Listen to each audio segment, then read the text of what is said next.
Ever notice how politicians seem to become immensely wealthy after they work in government? Bill Clinton earned $35,000 a year before office, but after, worth $240 million. Barack Obama multiplied his wealth by 50 before and after office. Speaker of the House Nancy Pelosi made $140 million since 2008. Yet the president's salary is only $400K a year, and Pelosi only got paid less than $200K a year. So how do they make so much money? Why does it feel like previously broke people go into politics and become rich? Well, buckle up, because I'm going to take you through the roller coaster ride of politics money, how these brokies become big-time politicians and become rich overnight.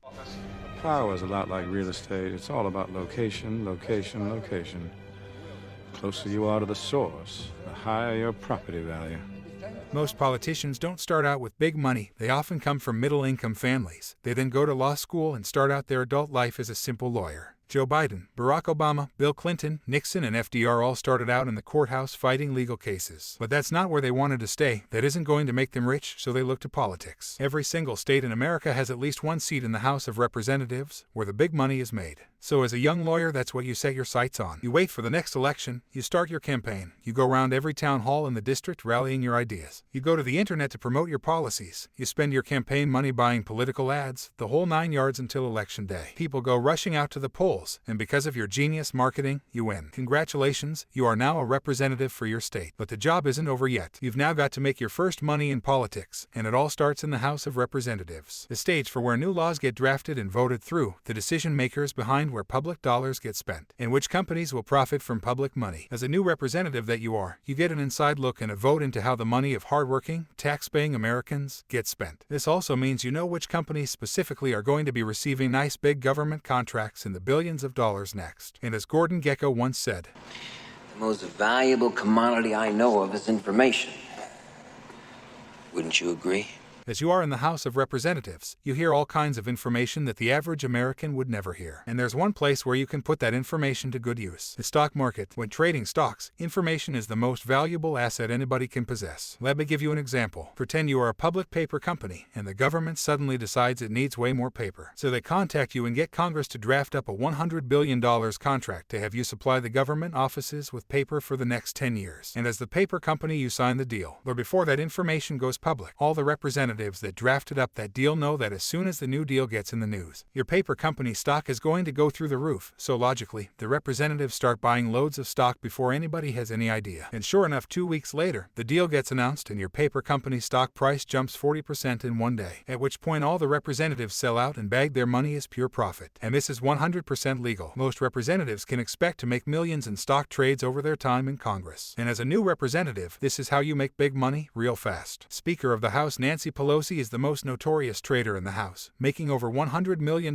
in 10 years since the financial crash in the stock market. And the best thing is, anything is fair game, as the only legal requirement as a representative is you have to report what you traded. But trading is not the only way to make big money as a new representative. Another income source could be lobbying. Now, lobbying is not quite what most people believe. It's not just companies bursting into representative offices, smacking down cash on the table in order to get the rep to vote a certain way. They have to be more subtle, but lobbying can still involve money more indirectly. Normally, there's never a conversation like that. There's, I'm your friend, you're my friend, what do you need?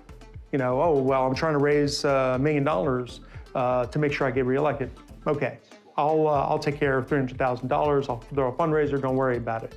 Okay, great, Jack, what do you need? Well, I've got clients that got these interests. Oh, I think I can be helpful in that. That's the discussion. You as a representative might need some extra campaign money, or you need some financing for that company you have started on the side. The lobbyist will take care of that. In exchange, you take off legislation on a bill that would regulate the tobacco industry, for example, or whatever the client of the lobbyist wants to be added or removed from the new laws or spending bills in Congress. Everybody wins. You get your campaign money, the lobbyist gets their check, the client gets what they want added or removed from law. And here is where most representatives stay for their whole careers. They make huge amounts of money by leveraging their privileged public position and mixing it to benefit their private affairs. Most make millions doing this over the course of their career and retire wealthy. But others go further. In the last 20 years since the rise of the internet, some congressmen and women, typically younger, have found a way of building huge online social media brands. Like AOC, for example. 11 months before being sworn into Congress, she was literally waiting tables at a New York City restaurant. She used the internet as leverage to grow her brand, and once she got elected into Congress, she became perhaps the most talked about politician in the House for 2019 and 2020. She now has over 13 million followers on Twitter, making her one of the most well-known U.S. representatives at just 33 years of age. And that level of fame comes obvious huge payment opportunities to monetize that attention. Despite her saying she still owes $18K in student debt, something tells me that one of the most influential modern politicians could get her hands on $18K if she wanted to. And remember, in politics, image is everything. She has to keep up the broke New York waiter look to maintain the brand. But for some representatives, this still isn't enough. They may already be worth millions, but they want more, so they look up the political ladder to the presidency. The Oval Office is where the real money is made, the most powerful job in the world, and young representatives look at it and drool. Not only is it the height of American politics, but it is the height of wealth creation opportunity. So let's say you're the representative, make it into the big job. Congratulations, you ran the campaign and you won, whoop-de-doo, you are now the president. The money you make is not going to come right away. As the president, you aren't allowed to own any companies, so for the next 4 to 8 years, you gotta rely on your $400K a year salary. So a couple years go by, you do your thing until you get voted out in the next election, oh boo-hoo. But as you leave the White House for the final time, all you can see is dollar signs. Now is when the money gets made. You walk into the publisher's office to get yourself a book deal that's at least $65 million.